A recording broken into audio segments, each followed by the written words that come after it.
Hello, my beautiful souls. Welcome sa ating tarot reading sessions. Keep in mind, general reading po ito. Maring mag-resonate, maring hindi. Kunin nyo na lang po kung para sa inyo and leave the rest. Maaring mag-shift na energies or magkabaliktad ang sitwasyon. Kaya kayo na pong bahala kung saan kayo nakalugar sa reading natin. Okay, let's see. So we have here the Strength card and the Seven of Wands. Nine of Pentacles, the Eight of Cups, Two of Pentacles, the Wheel of Fortune, Five of Swords, and the Six of Wands. Bottom card is the Judgment. Okay. So, decision making na naman with this Judgment and the Two of Pentacles. So, maaari may mga undecided energy or nag-juggling. Hindi pa rin matimbang ang sitwasyon.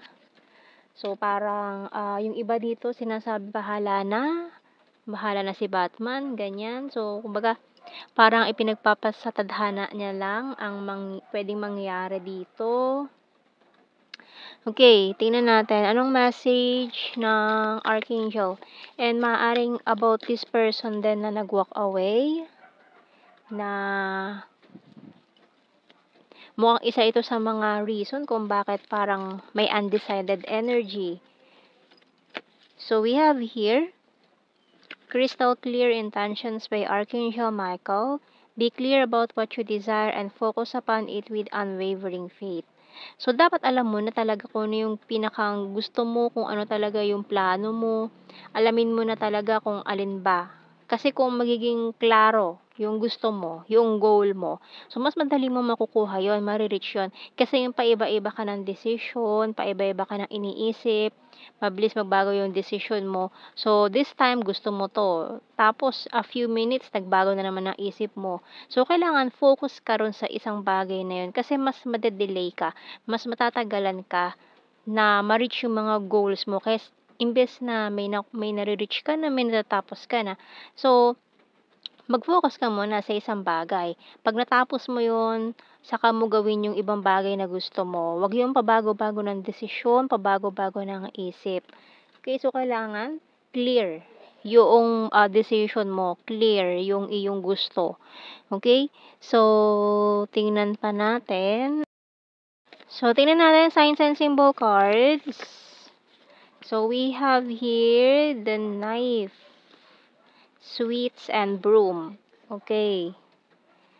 And bonfire, healing crystals, candle. So, may energy pa rin kasi dito from the past na maaaring humahadlang or this person is holding you back, ganyan. Tide, ayun.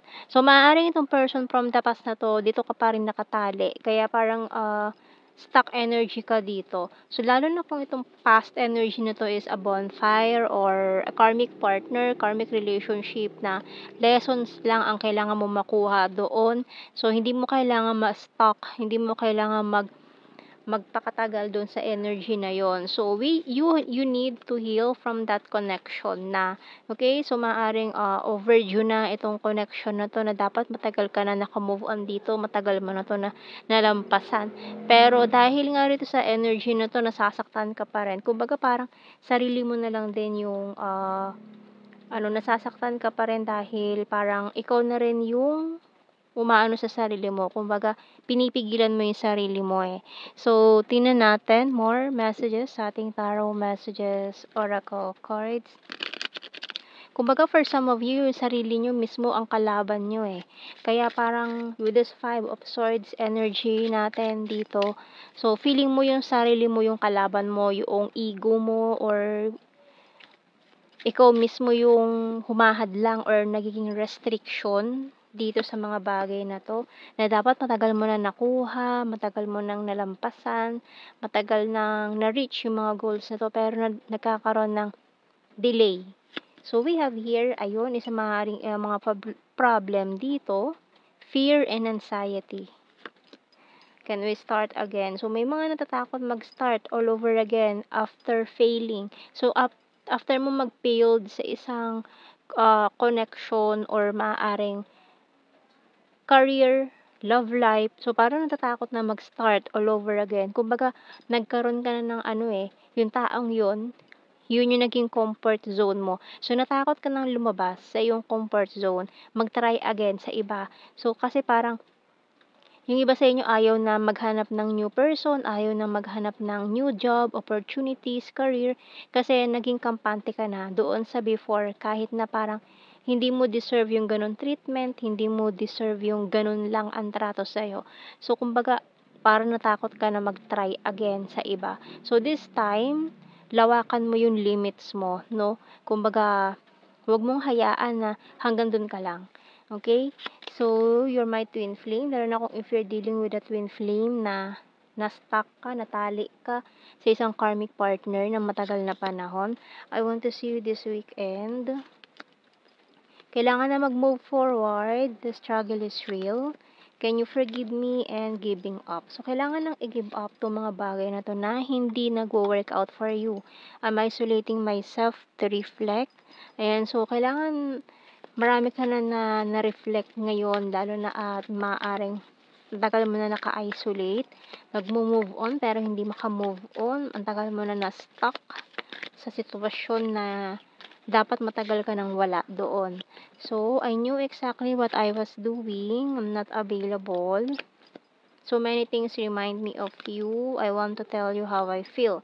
So, mukhang hindi nga marami sa inyo ang ayaw tumanggap ng new person or new opportunities or kung ano man 'to.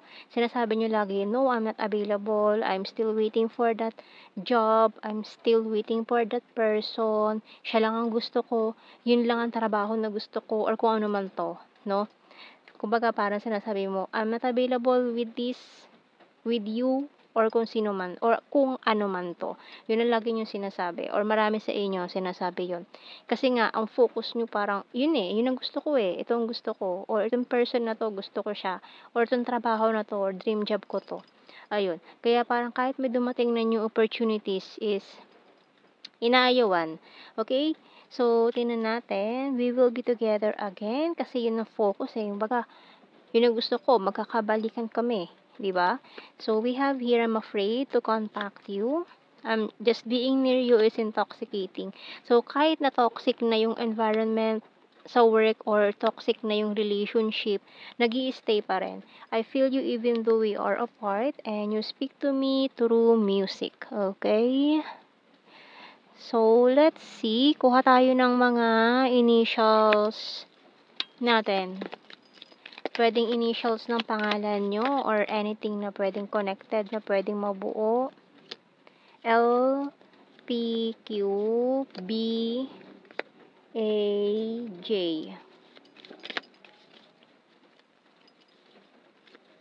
Letter U, E, and Z.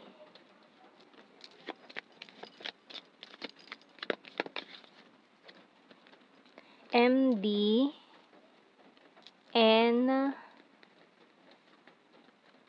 K, bottom card. Okay, let's see. Ayun. So, ang linaw dito ng ang lakas ng karmic relationship. So, apat pala yung nakuha natin. Ayan. So, we have here ang lakas ng karmic, regret, confessions, and soulmate. So, maaaring your soulmate mo nandyan lang kaya nade-delay itong pasok ng soulmate mo. So, maaaring very soon, this person will confess and ayan. So, wag niyong hayaan na pagsisihan niyo sa huli, ha? Yung mga bagay na ang tagal niyo na dapat nabitawan pero may kumakapit pa rin, no? Still may kumakapit pa rin, hindi makabitaw, natali, na-stranded with this connection na nasa sayo yung power para maputol na ito, no? Maputol na yung tali na yun na humahadlang sa'yo. Marami pang opportunities kaso nagiging limitado yung galaw mo dahil doon, dahil sa pumipigil sa'yo. Okay? So, wag mong hayaan na totally mapigilan ka sa mga kaya mo pang gawin. Explore. Ayan. Wag mong hayaan na mag-isolate ka sa isang lugar. Lumabas ka sa comfort zone. And i-search mo yung mga bagay na mas makakapagpasaya sa'yo. So, hindi lang yung taong yun, hindi lang yung bagay na yun ang makakapagpasaya sa'yo. Okay? So, tingnan natin sa general signs and the messages. We have here caring, divine feminine, party animal. We have here earth sign, Taurus, Virgo, Capricorn, and lake. So mag-unwind ka rin, pumunta ka sa mga sa nature, ayan, mag-grounding ka to release itong mga negative energies, stress na to. So we have here ex-lover, water sign, Cancer, Scorpio, Pisces, sarcastic and mirror, November, soulmate. So, ang lakas ng soulmate energy. So, nai-stuck. Hindi makapasok yung soulmate mo eh. Or kung ano man tong bagay na para sa'yo. Dahil nga, stranded ka sa energy na hindi para sa'yo. Okay, so sword, air sign, Gemini, Libra, Aquarius.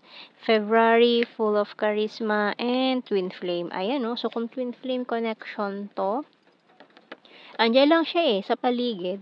Hindi mo siya napapansin, hindi mo siya nakakita kasi focus ka sa maling tao, maling bagay, or sa bagay na hindi para sa'yo. Okay, so yan ang ating reading, my beautiful souls. Thank you for watching. Take care and God bless.